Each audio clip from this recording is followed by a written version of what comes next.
Tonight's program is East Central St. Andrew ready to break with the past? JLP's Davion Vassell says it's time, and later Grace Baston joins us to ask who's really guarding Jamaica's elections. Oversight, integrity and accountability. I am Kwame Thomas and this is The Conversation.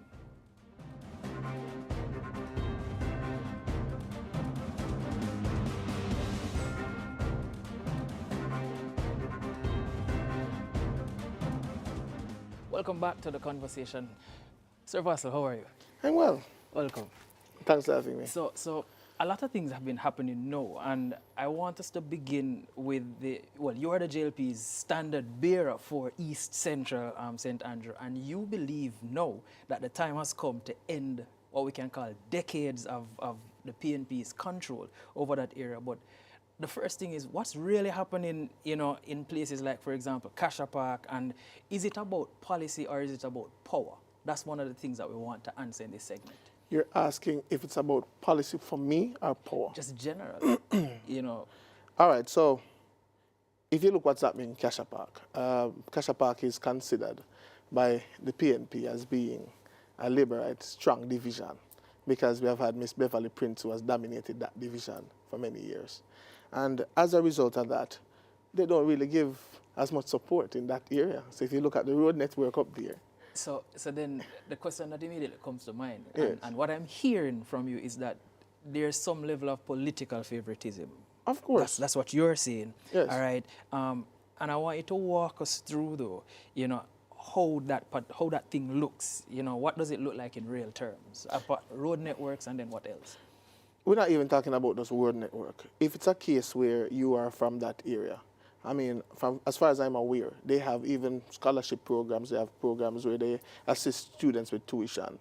But when you come from that particular area, it's like you're automatically deemed JLP, and therefore you're somewhat persona non grata. And that's sad, because when you have resources that should be split across all three divisions, you realize one is disproportionately disenfranchised in a way. So you're saying that, remember, we're talking about, this is the constituency that has been led by Dr. Peter Phillips. He's Yes. a national figure. Yes. All right. So you're suggesting that he has neglected his backyard, right? That's what you're saying. I'm not suggesting. I'm not suggesting. Are there other facts or examples that you have to prove that? There's no two ways about it. That Dr. Phillips is somebody that has a national profile. Even if you don't know him by face, you'll know the name or encounter the name in passing within the political sphere. But within his constituency, I think he has failed the people. In the constituency, where's the infrastructure? There's no, you used to have sports programs back in the day, that has all but died.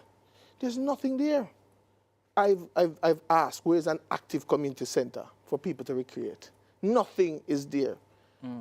They used to play football in the there's a park right across from Lamamali High School. When I look over, there's a dust bowl over there. I said, what's happening over here? People can't play football over here. No recreation, no sports, nothing for the young people. What's happening in the space? I remember reading something that you either wrote it or someone wrote it about you, and you have described that particular community, as in East Central, that constituency, as being left behind. Outside of the dust bowl that you just described, are there any other things that you can use or what's the clearest evidence, though, that this particular constituency has stagnated under the leadership under the PNP's leadership? All right. How I judge the constituency, because I'm from West Central, right? And if you look at what's happening in West Central. Right next door. Right next door. People think that I'm coming from a far place. I'm not coming from uptown. I'm not coming from a place where there's a gold spoon in my mouth and I'm coming there now trying to, relate to you. I'm coming from next door you. If you walk, the East Central boundary starts, as it relates to West Central, right at Aloe Avenue. It takes me, if I walk, about 10 minutes to get to where I was born and raised. So we're not talking about anything that is fictitious. We're talking about real hard facts. And when you look at what is happening in West Central and compared to what's happening in East Central, you're saying, oh, the development is lacking. Don't tell me that is because we have a prime minister. You're saying cheese and chalk? Chalk and cheese, yes. It's not a case where because we have a prime minister, because everybody get the same CDF, right? It's a matter of what you do with it. Right? So you're saying that they have not been able to properly utilize the funds, or is it mismanagement? What is it? I don't say it's mismanagement. I think it's a matter of priority. All right. So you know that a lot of institutions, a lot of countries take a different path depending on who's leading it. Sometimes it's just the leadership. And I'm not saying that Dr. Phillips has really the national leadership where he has served as minister in a number of positions. That is different as opposed to a member of parliament. I think if you look at his rap sheet as a member of parliament. MP. A poor MP.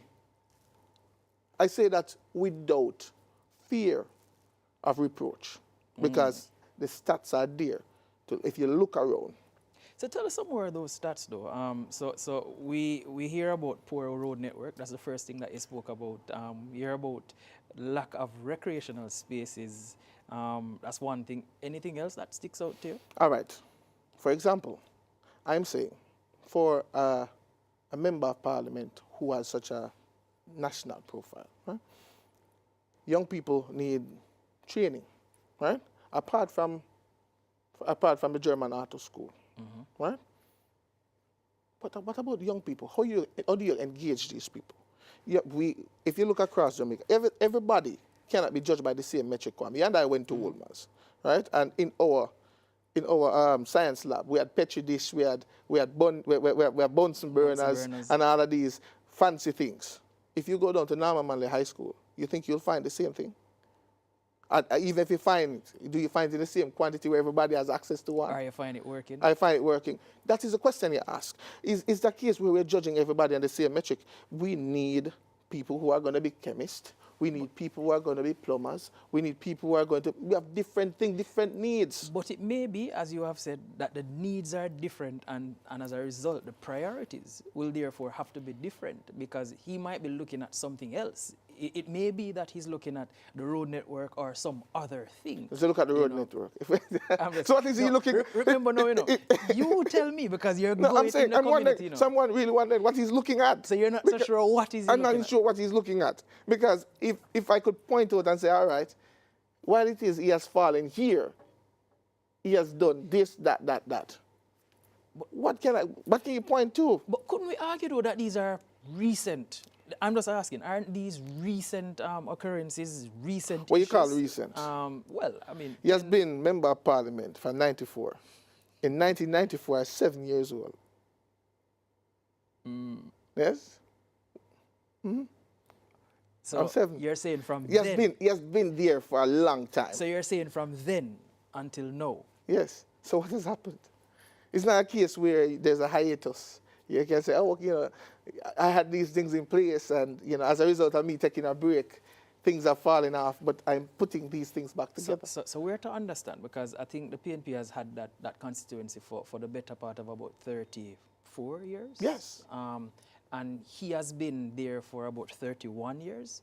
And you're saying to me, and you're saying to the rest of those who are watching, that not enough, if anything, has been done by the current MP for that era in terms of social amenities, poor roads. You're saying all of these things he has not done.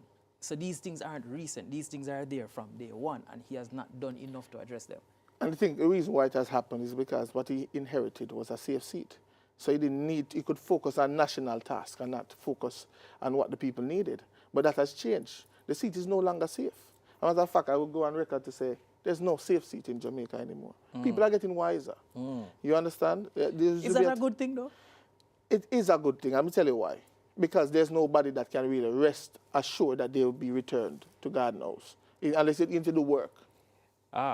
So with that said, though, you're talking about the shift that's happening. What evidences do you have that the people of East Central are ready for that change, ready to vote differently?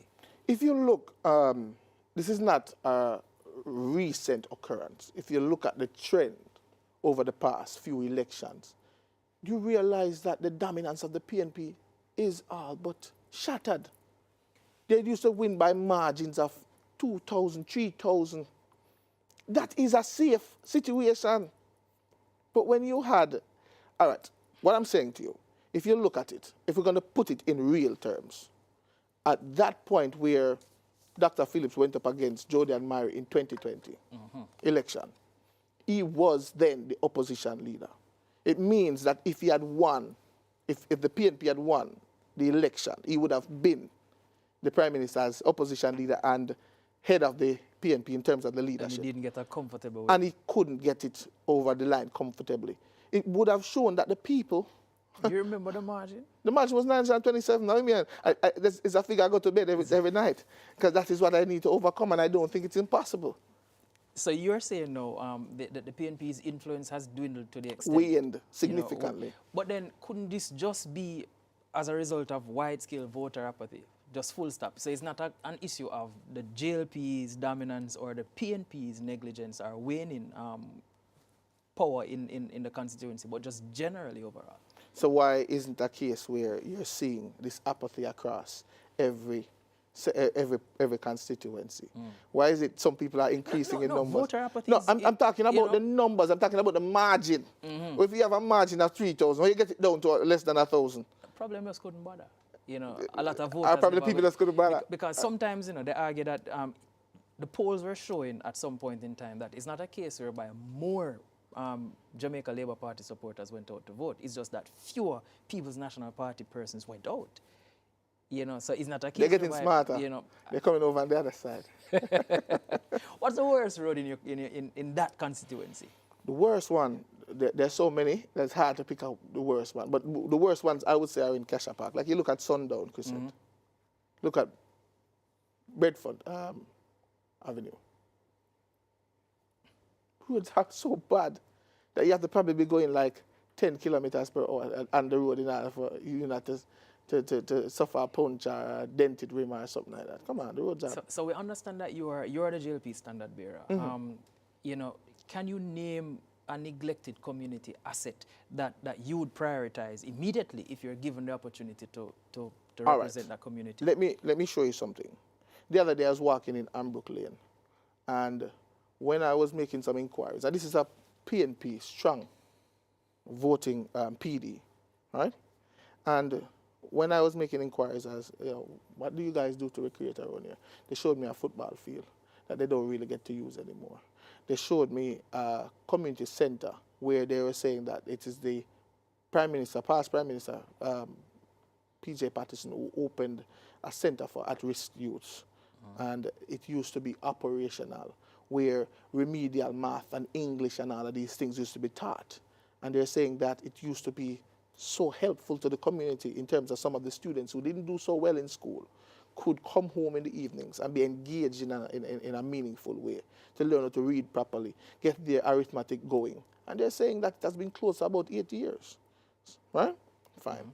I said, so what has happened? They said, just nobody cares anymore. Is it the community's own, or is it owned by someone else? Because sometimes, if you're able to get the members of the community to come and take care of it, then... What I'm saying is, that's where leadership comes in.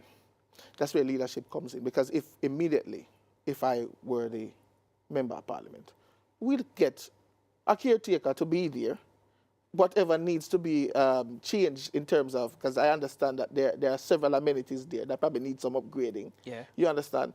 We could have there's the situation where we have a caretaker there to take care of the space, ensure that all the assets in there are protected, have some computers there, use it to make the community improve. So with that said, no, it's not a case, you're pretty much saying to me that it's not a case whereby they lack the amenity, it's just that the amenity is not being utilized, so it's allowed to run down. And you plan to fix that. And I'm saying that is just one particular thing that jumped out at me. And like, this is something that all it takes is just some leadership. As I said, it's leadership. As I said, both of us could be doing the same thing in the same seat at the same time. But it depends on the vision of the person and where you want to take a particular thing.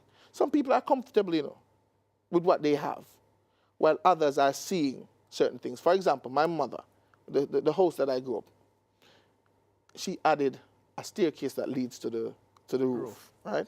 Now, the roof is not completely decked. Yeah. Right? Part of it is zinc, but the front part of the veranda is actually slab, right? Yeah. And she put a staircase there that leads to the veranda. And I'm telling you, that, just by doing that, it changed the entire appearance of the house. And I'm looking at her and I said to her, you know, I had, in terms of capital, I had the capital to could have done that. But I didn't have the insight. But you are the one who wanted to change the face of the place. And as a result, you didn't have the capital because I was the one who funded it. You understand? But all it took was some insight on her part. And when you look at the space, it looks so much different. Even my aunts, when they were coming to see it for the first time, were saying, oh, wow, who thought of this? I'm saying it depends on who is calling the shots. So you're saying that the party that's currently running the place doesn't have the required insight, and they're afraid to use the requisite partnership or form the requisite partnerships to run the place properly. That's what you're saying? Precisely what I'm saying. Tell us about who you're modeling. As we ease into the break now, who do you look to as a model within the Jamaica Labour Party or even beyond it? No further than the Prime Minister. He's a person that believes in young people. If you look across the length and breadth of Jamaica, we have young people gravitating to. It's not a coincidence. It's by design. He believes young people should take charge of this country. And he's not just saying it, he's actually doing it. Corey Dunkley, who is in Waterhouse now, down by Western. Corey Dunkley is younger than me. He's a young lawyer and he's gravitating to the party. Rhoda is not old, you know? Rhoda is a young lady, not even 40 yet. If you look around, signs are there that the Prime Minister believes in young people. You look at the other party now, you're wondering if it's a mother that eats its young, because you look around at older people being recycled from one place to the next. They're not attracting young people. They're not attracting the bright minds anymore. They used to be in the past, you know. In the past, like in the early 90s. What do you think has changed about them fundamentally? Leadership. So you're just saying everything rests at the foot of leadership. It's not everything that rests at the foot of leadership, but leadership has a lot to do with how people perceive your institution. You understand? It has a lot to do with why it is I'm affiliated with this thing and not that thing. Because at the end of the day, people have choices, you know. I could have been a part of the PNP. The options were there. When I was at UWI, there was nobody with me, even though I'm from West Central, there's nobody with a big stick over my back to say, you must join the Jamaica Labour Party. I went, people don't understand. Let me be clear. It's probably not what everybody wants to hear, but it needs to be said. I went to a Patriots meeting when I was there. I went to a G2K meeting when I was there. I went and I said I want to see what both had to offer, because we're at the crucible of knowledge. And I'm saying I'm not going to be restricted to anything. I want to go and see what both had to offer. And at that time, the PNP was in power, because I started UA in 2006, right? We didn't win the election. JLP didn't win until 2007.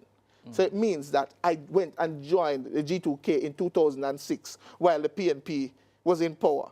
What does that say? There was something pulling me over there.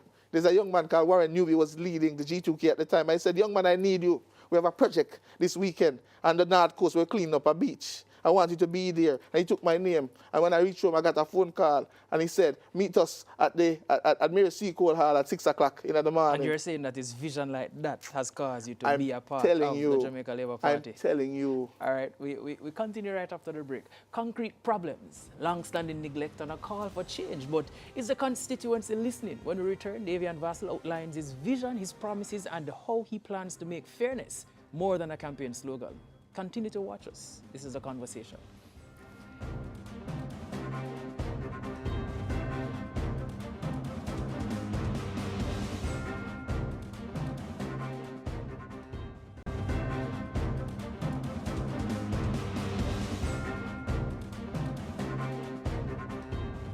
Welcome back to The Conversation. I am speaking now with Mr. Davion Vassell, the JLP standard bearer for East Central St. Andrew.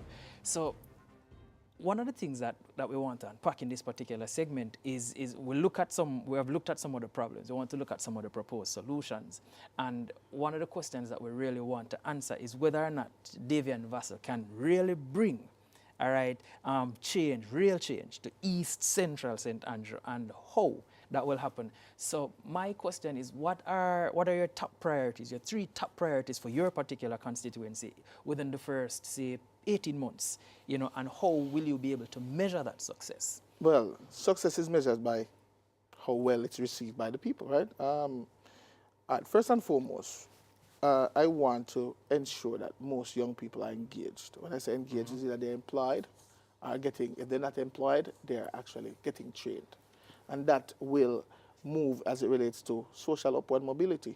You understand? Because if it's a case where you are idle, and that's a lot to do with crime too, you know, idleness, you know. Sometimes, yes, it has nothing to do. When you have nothing to do, they say the devil find time for idle lands. Devil time for idle lands. You engage young people, right? I want to revitalize some of the sports programs in that space.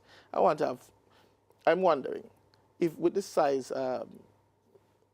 football field that we have, why don't we have a team in the Premier League? I have a competitive football team within the space. There is a team, you know, but I understand that it's not given the support that is necessary for the space to grow, for the program to grow. You understand? These are the things that I'm saying. And let's be clear here. With such a long period of neglect, it's going to take more than 18 months, in my view. That's why I asked about the top 3, though. No, but I'm saying, really and truly, what I'm thinking about is really to first find out because I have an idea as to what the demographic is within each division. And we tried our best to get these people engaged. You understand? Because for example, how did I end up on the path of law? I had people, Wolmerians, past, who were able to, you know, we were able to talk to them and they say, if you want to do this, you can do these courses, do these subjects. How many people from that particular social community know what routes to take to get to where they need to get to? You see, knowledge empowers people, you know. It does. So training programs, yes, engagement systems, mentorship, what else? Roads, because the roads are bad for me.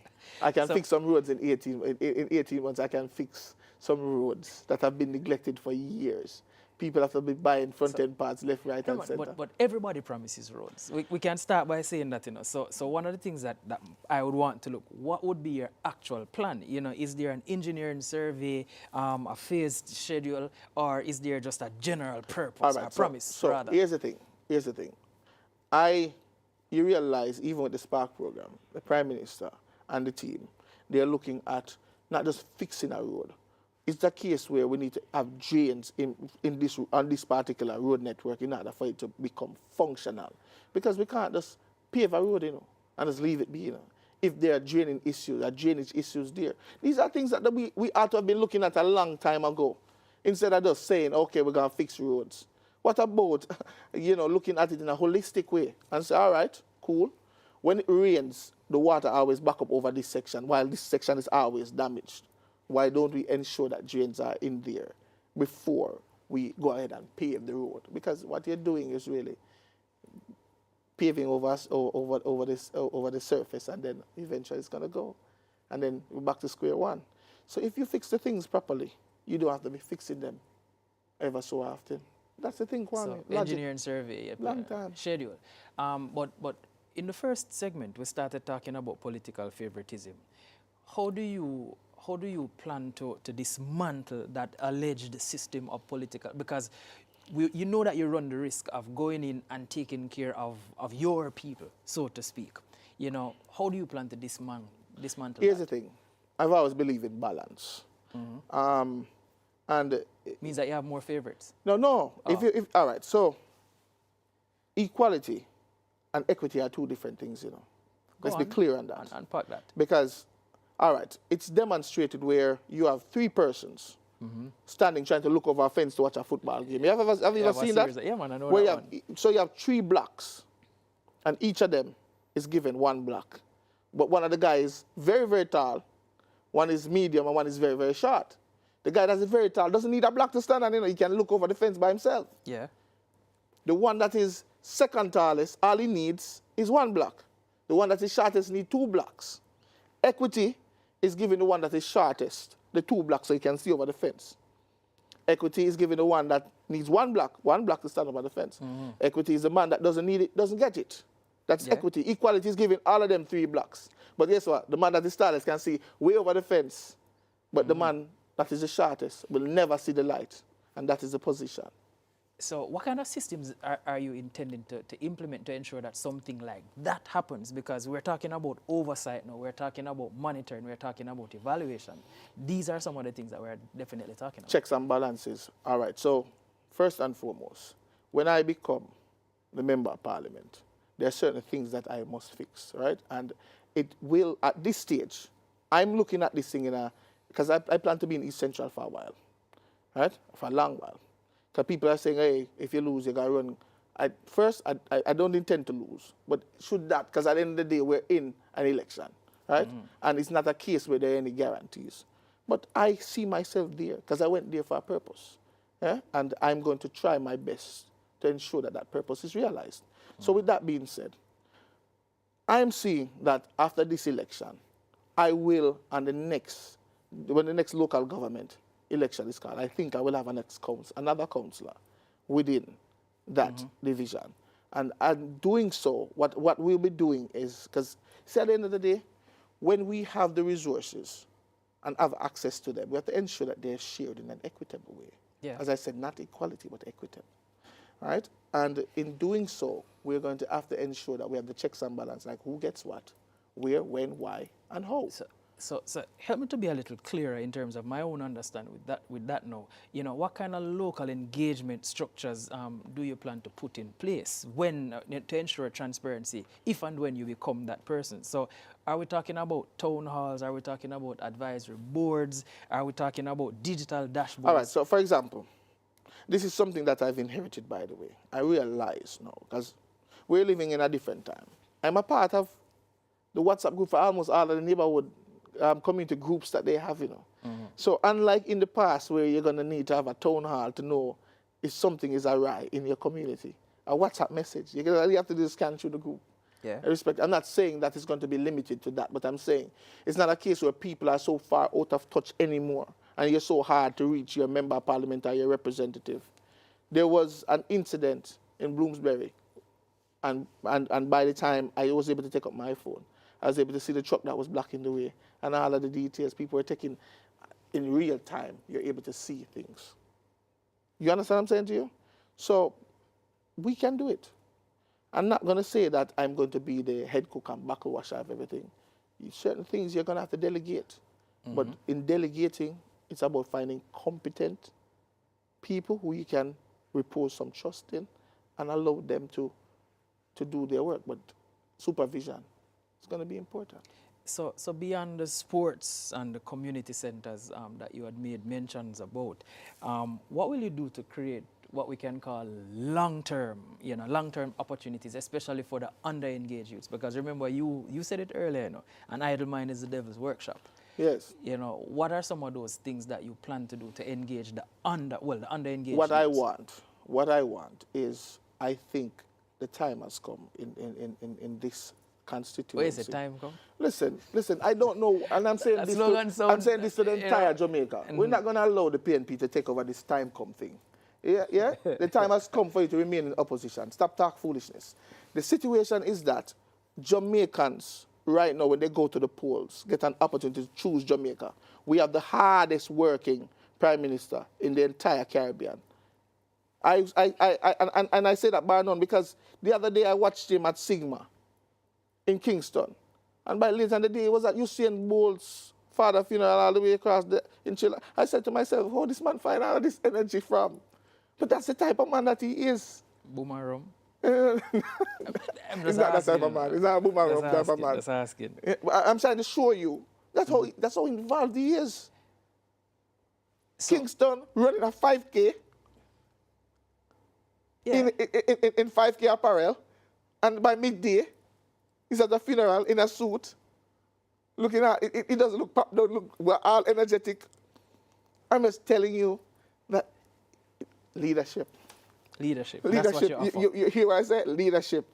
Don't dispute it. So tell me about your agenda now. How does it align or align with or challenge the central government policy that exists now. How do you think your own agenda as an aspiring MP, you know? All right. So this is how I think, because even something as simple as pension reform is something. I'm not saying that what I have to do is going to be incongruous with what the party has to do, and that's why we have a leader that engages us and finds out what it is that we think. So it's not a case where I feel like I'm going to be barking at a tree, right? I think what I have to say will be taken into consideration, and that is important. Again, you have some leaders who just listen to what you have to say, but then there's nothing after that. Pay lip service. But if you have a leader that listens to you, and then at some point you see that your ideas are being incorporated in policy, then you say, well, you said, I thought of that, and this person has listened and has found some merit in what I have to say, and has now moved from just being an idea into becoming part of policy. That's what we're talking about. That's how growth happens. So we know that you're born and raised 10 minutes outside of that constituency, but outside of that, what else is there in your background that makes you the right man for this particular moment? All right, so the situation is that, and I say this bear in my chest, and I don't come to politics seeking a payday. I run a successful practice. I'm okay. Listen, I could have, and I said it before. Can you have too much money? I mean, there's no such thing as too much money. But as I'm saying, in terms of what the politicians make, I'm not going to tell you that I'm washed in cash. No, but I was living. But you're not there to drink milk. No, you're there to count cows.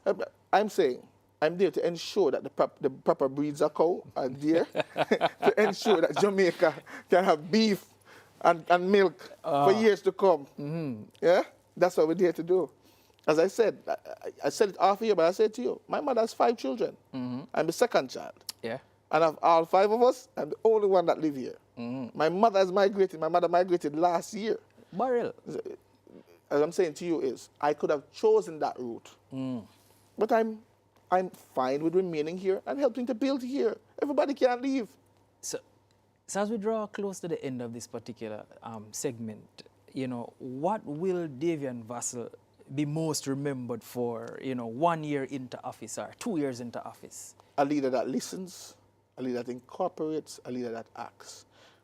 Mr. Thomas, I used to call you Kwame because I know you. Yeah, no, Kwame is good, man. Right? I am popular on TikTok. And the reason I'm popular on TikTok is not because I aim to be popular on TikTok, I sat down one day and I said to myself, I have this legal knowledge. How can it be of assistance to the ordinary people? How do I reach them? Right? I give snippets on legal views, not advice, because legal advice is legal knowledge tailored to a specific type of thing, and that's when it becomes legal advice. We have generalized but views. You have generalized views. And I said to myself, how many people know that if you are a female and you get married, that you have to note your marriage and your title that you're married because your name has changed? How many people know that? That is not legal advice. But when people hear things like that, they're like, wow, I didn't know this. How many people knew that if you do a will and then you get married, that it invalidates that will, that you have to do it over, and that you can't rely on that? That's not legal advice. That's just empowering people so people know. I saw a man outside and he said to me, I saw your post and I redid my will because I got married recently. So you're saying it's not just the algorithm that's helping you? I'm telling you. It's a genuine desire. And guess what? I said it's a genuine desire to help people. It never come from me being selfish or whatever. So quickly, name a youth program that you'd perhaps launch in your first year, if that's possible any at all. Well, I really am thinking about I want a heart program. I want a heart institute in East Central. I'm looking. Like an outpost. Yeah? Like an outpost. Yes, I need an outpost because, listen, I know people who are plumbers who make whole heap of money in Kwame.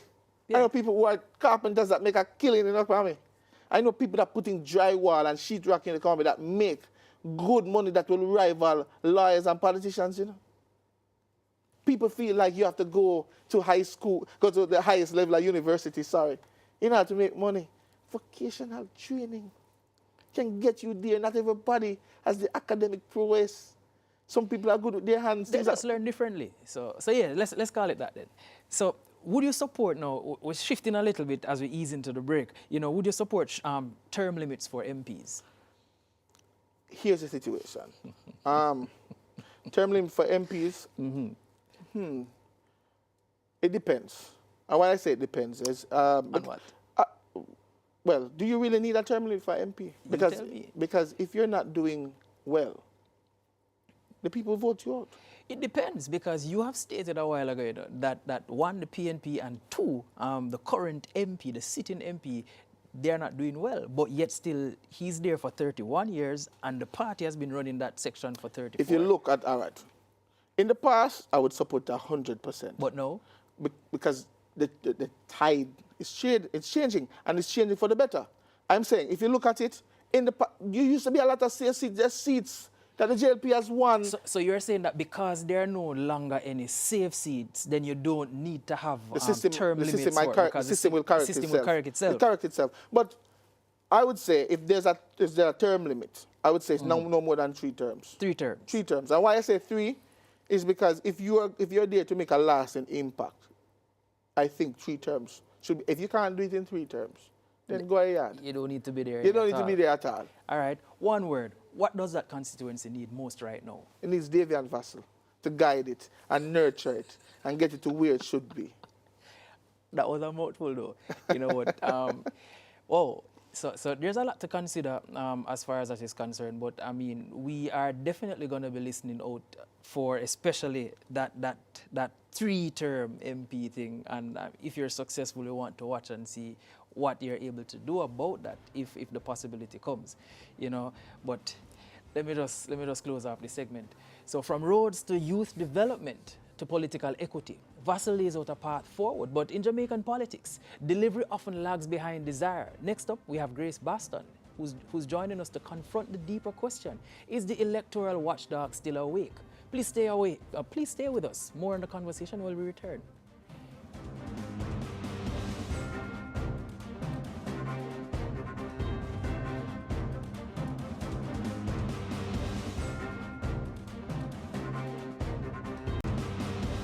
Welcome back to the conversation. I'm here with Chairperson for the Citizen Action for Free and Fair Elections, CAFFE, Grace Baston. Let's get into it. Welcome to the conversation. How are you? I'm fine, thank you, Kwame. Happy to be here. So there are a lot of arguments that are going around, and one of the arguments that you have actually proffered was that it surrounds ECJ's lack of visible enforcement in terms of creating an oversight vacuum. You know, that's what they have done. Can you clarify what that vacuum looks like in practice? I'm not unclear about the question. Are you talking about the business of the Ombudsman? Yes, generally. Right. Yes. Okay, so CAFFE has been clear that we believe that office needs to be reinstated, that there needs to be an independent political ombudsman. We believe that to ask the ECJ to carry out the duties of the political ombudsman is to ask the ECJ to compromise its independence, its impartiality. How so? In the sense that here you have a body on which sits members of the 2 major political parties. You're asking that same body to investigate and to make pronouncements on the conduct of their colleagues.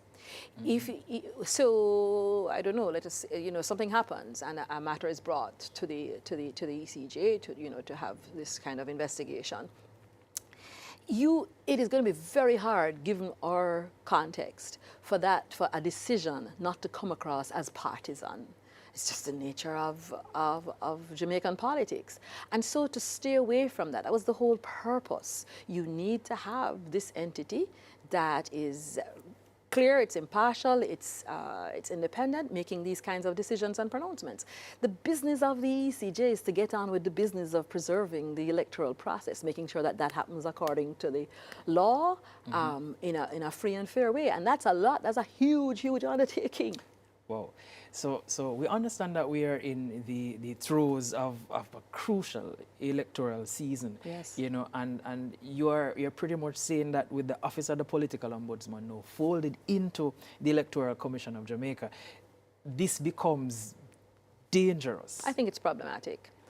And I think most of Jamaica believes the same way. I mean, it is an issue. And I mean, the tensions are, you know, are beginning to heighten. I remember during the local government elections, you know, I was certainly at polling stations where there were potential clashes. You could just sense it, you know, groups of party followers, you know, followers of the candidates, supporters, right? And and we've had matters that have been, you know, that need to be reported, need to be investigated, need to be looked at. But the absence of this office means it doesn't happen. And as I keep saying, you are asking people affiliated with these parties to investigate their own party. What is that?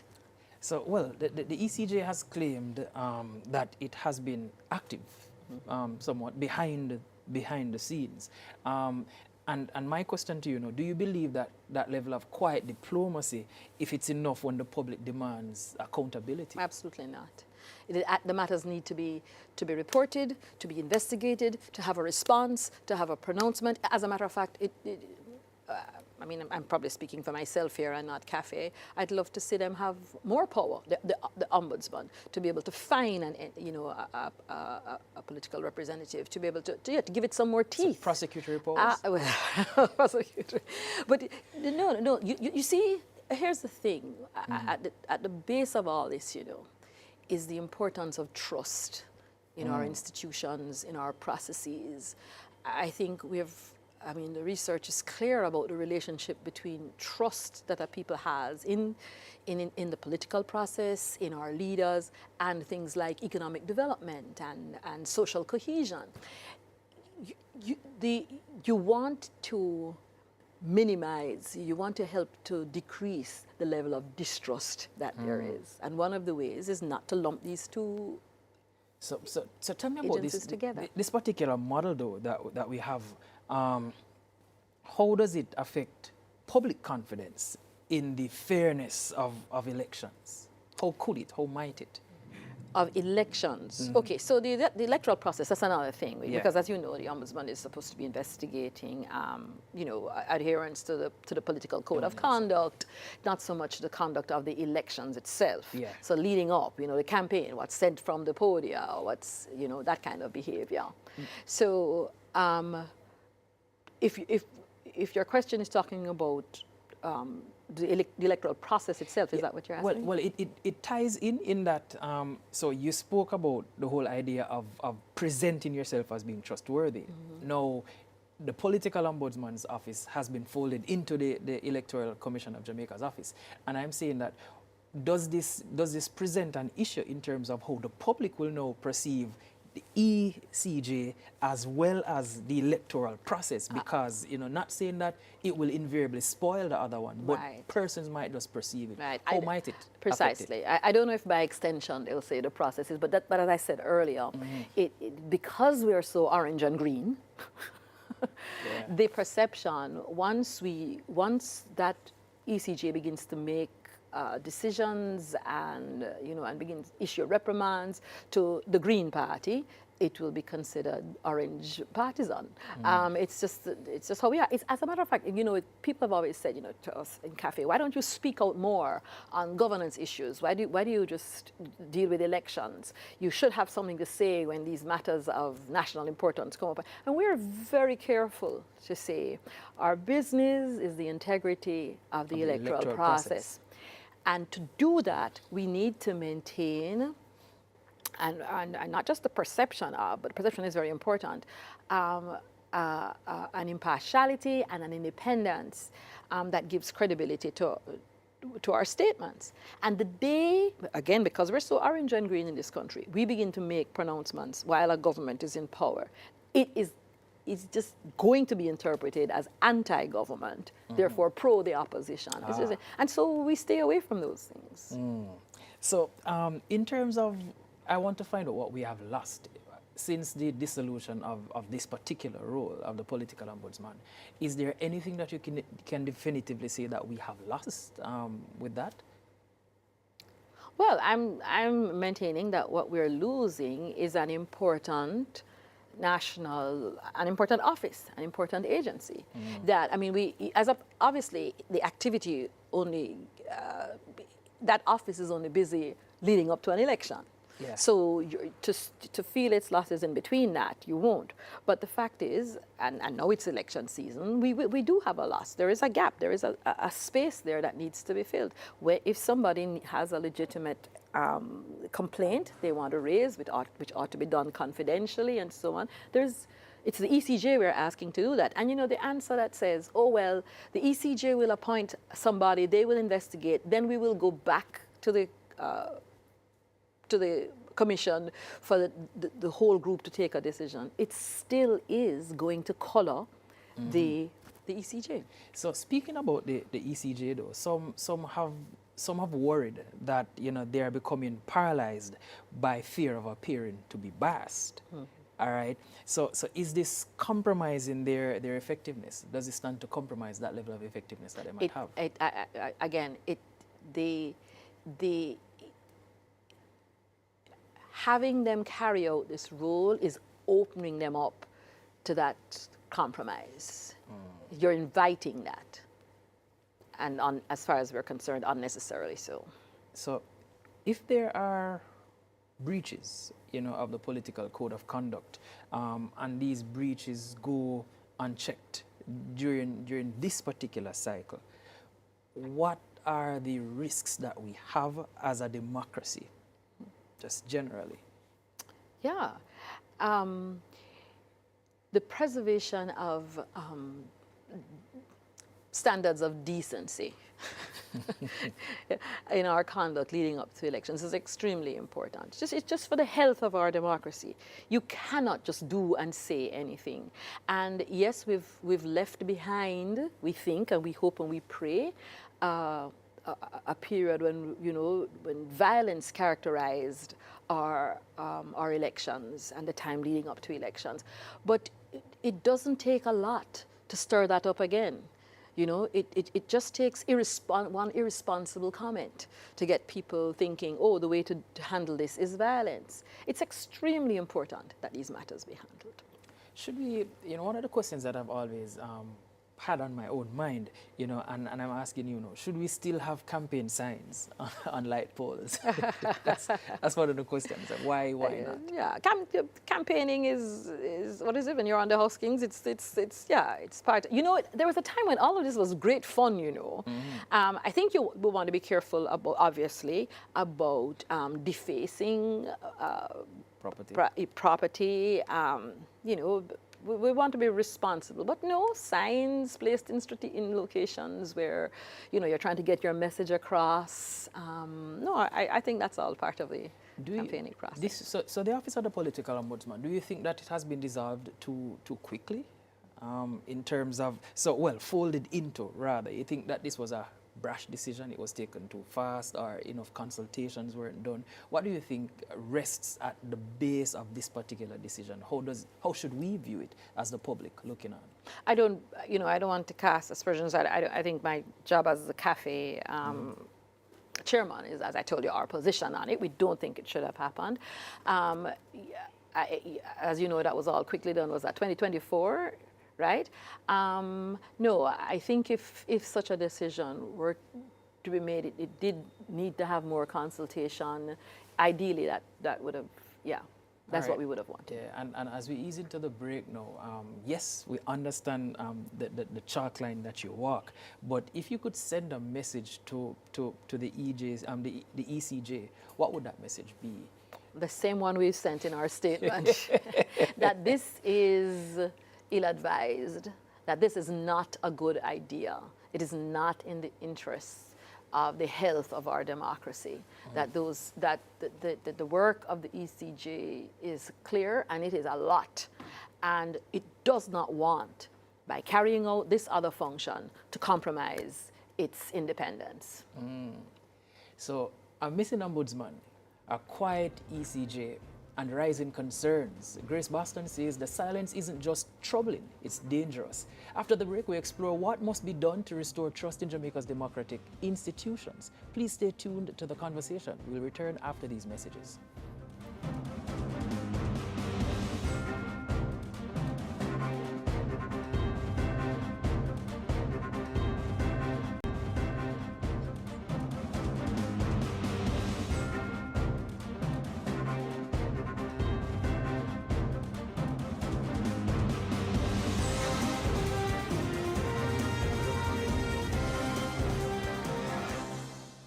Welcome back to the conversation. I'm here with the chairman of the Citizens Action for Free and Fair Elections, Grace Baston. Now, one of the things that we might want to share with John public is the primary role of CAFFE, the history of CAFFE and the work that CAFFE has been doing.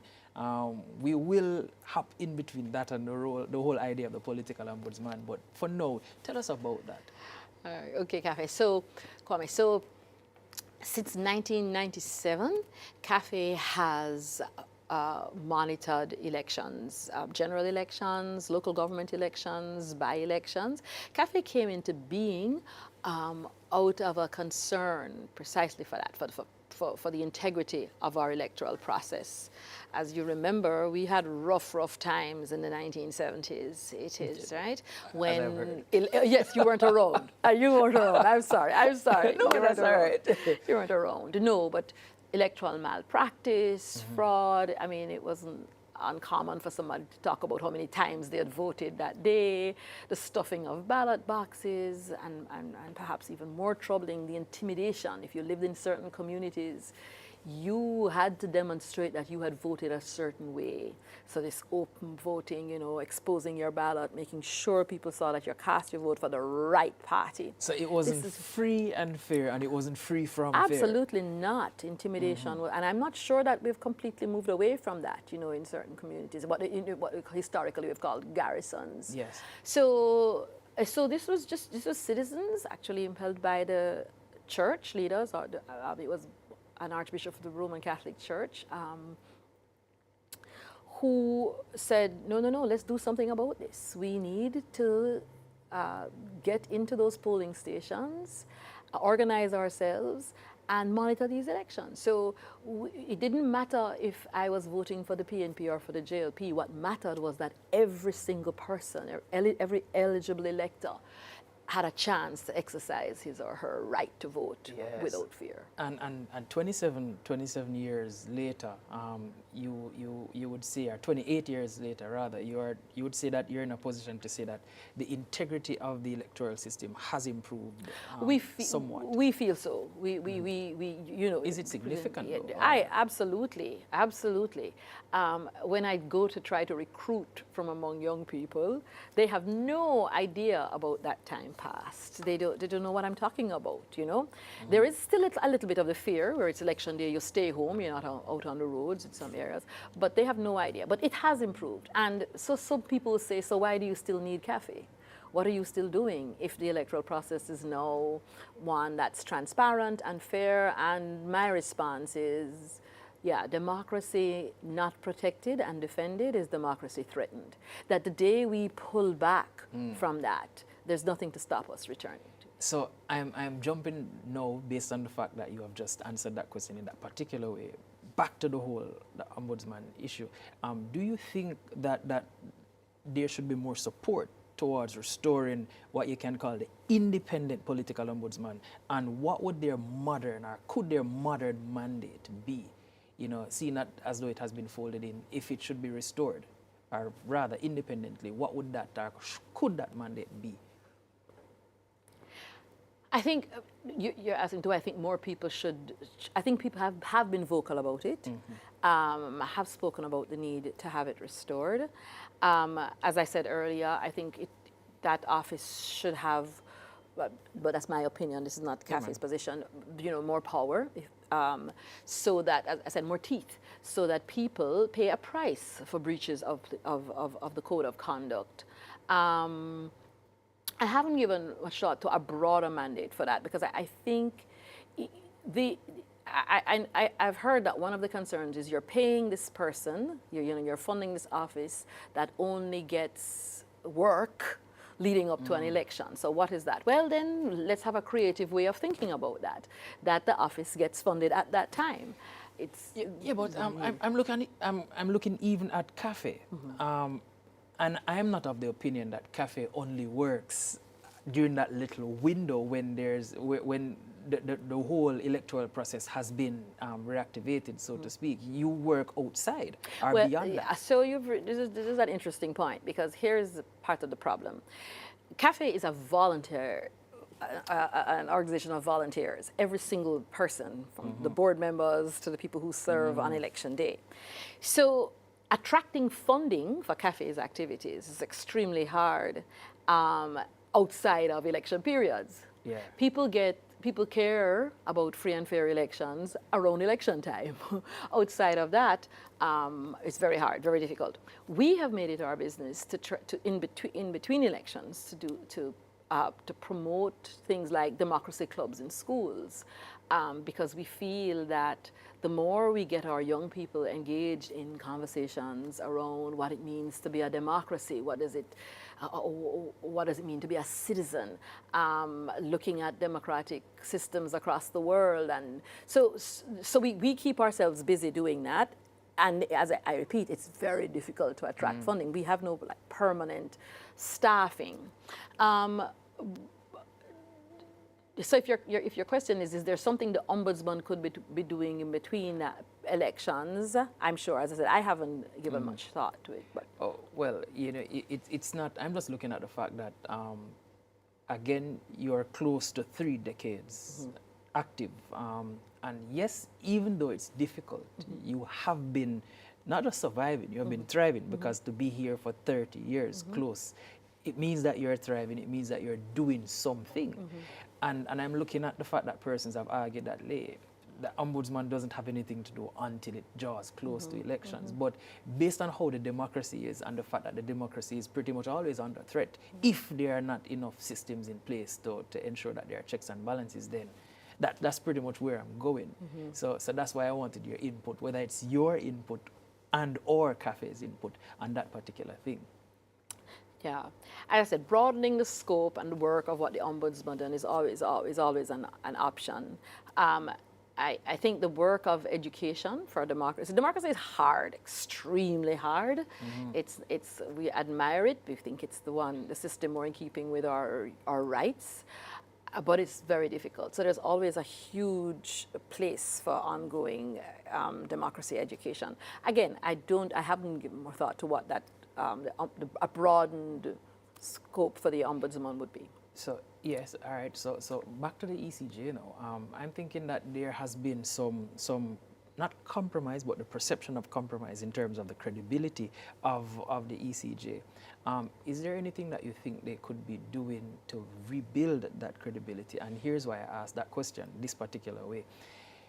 One office has been folded into another, and like you, that office has to walk the chalk line, because you don't want to appear to be biased in any direction at all. You want to be free from or above reproach, and that seemed to have been compromised. Is there any steps that you think they can take or they should take to ensure that they can not only be fair, but they can appear to be fair in their distribution or discharge of duties? I don't know that there is this perception that the ECJ has been compromised, or that has less integrity in it. That I have a lot of respect myself for the institution. This ongoing call for the reinstatement of the Office of the Ombudsman is precisely to protect it from that. I don't know that it has done anything yet that has caused people to say it's impartial here, it has ruled in a way that is partisan, it is clearly on the side of one party and another. I don't know that. I think it's based on expectations, because you expect them to act or to say something, but if they say something, then if it's in line with the government, then you are against the opposition, and if it's in line with the opposition, then you're anti-government. So that's the issue. Right. So how can they navigate to? Can they do it by themselves, or is a case whereby we know, as in public, will have to put more pressure on the powers that be to ensure that there's this clear separation? Precisely. Is that what you're arguing Because we're for? coming back, Kwame, to the fact that to fold these duties into the work of the ECJ is to expose it that way, and we as citizens must demand that it not happen. So do you think though that as citizens, do you think that as a society we're organized enough to make that demand, or to have that level of pushback, to push back that way against those breaches though? Do you think that, people power? Tell me about it. What do you think? What do I think of people power? I'll tell you, I'm very worried about people power. I'm worried about the apathy that characterizes so much of what, you know, when you're looking for a response. I'm worried that we don't take to the streets. I'm worried that we don't write enough, we don't speak enough. I'm worried about the ongoing low voter turnout. I'm worried about people, as I say, pulling back. Party base and party activists will always be there. But where you have a citizenry that's getting more and more comfortable with letting things slide, not speaking up, but it is worrisome. It is the beginning of the decline of a democracy. Is it that they're just there, or is it that they're not socially aware?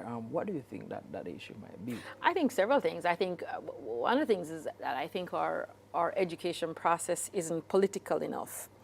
And clearly I don't mean partisan political. Yeah. I mean to remind our young people as we're forming and shaping them, that being a native of a country is different from being a citizen of a country, and what that requires for us to.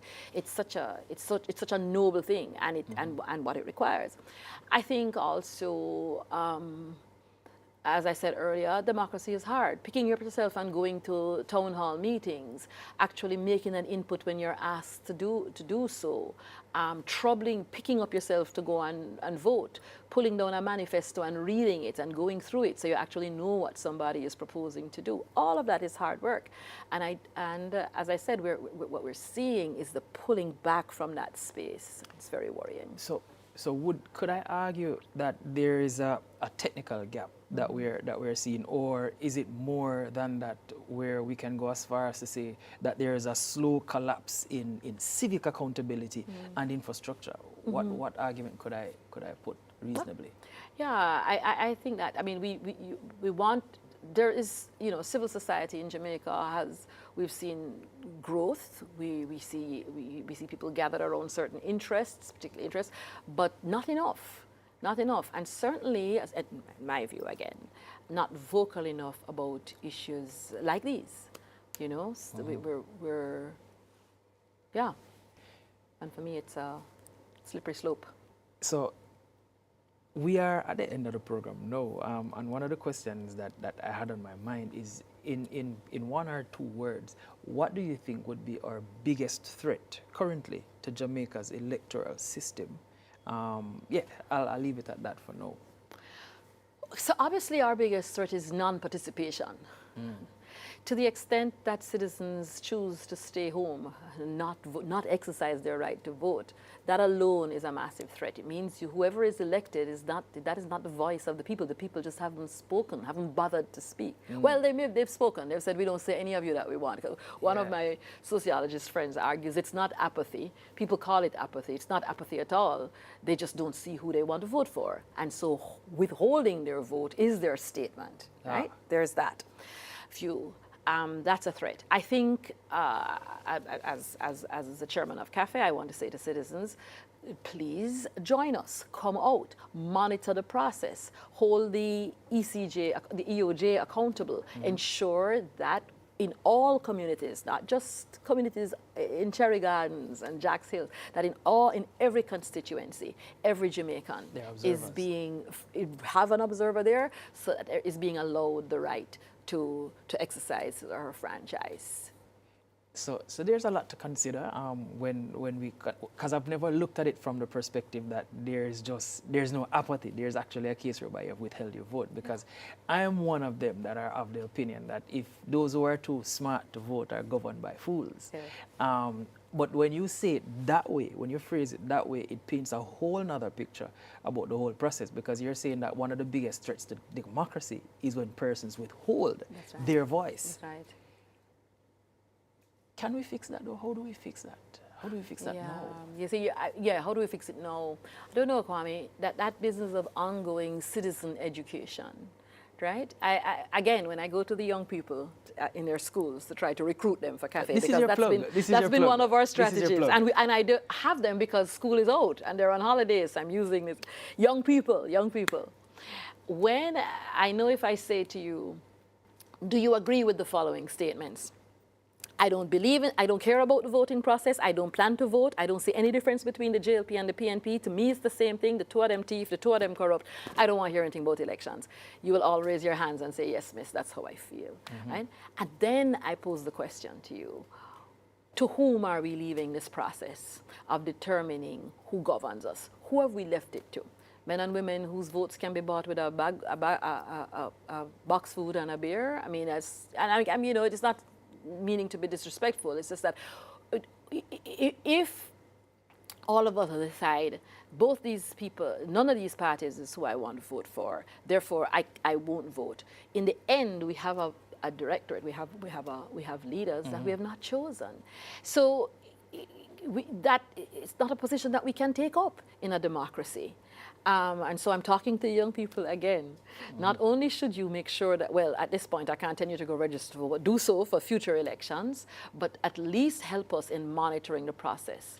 This right of every single Jamaican citizen who is eligible to vote, regardless of their gender, their economic status, their socioeconomic background, right, race, religion, is a treasure. We've had it from 1944. We had it before so many other countries. Professor Miller reminds us we were the first predominantly black nation in the world to have that. We've had that ahead of Canada, ahead of the US when they were still grappling. We had this right. It's something if we don't actively defend it and use it, we're doing a disservice to all who went before us. Thank you very much, Grace Baston, for sitting with me and having this particular conversation. And I hope to hear from you as we draw closer to the election so that we can have more robust conversations around this. Well, I'm going to sign you up. I have my application for. No problem, we'll talk. So, clearer rules, stronger enforcement, and louder public engagement. Grace Baston calls for a return to visible oversight. But will the ECJ act before public confidence collapses? Final thoughts? It's for you to decide. As we move from broken roads to broken systems, today's conversation reminds us leadership is more about just promises and oversight, but must be about rising, about political noise that goes beyond just making sounds. We are talking about clarity, courage, and commitment. I'm Kwame Thomas, and on behalf of the entire Ceen TV production team, do have yourselves an awesome rest of evening as you stay aware, stay engaged, and keep the conversation going.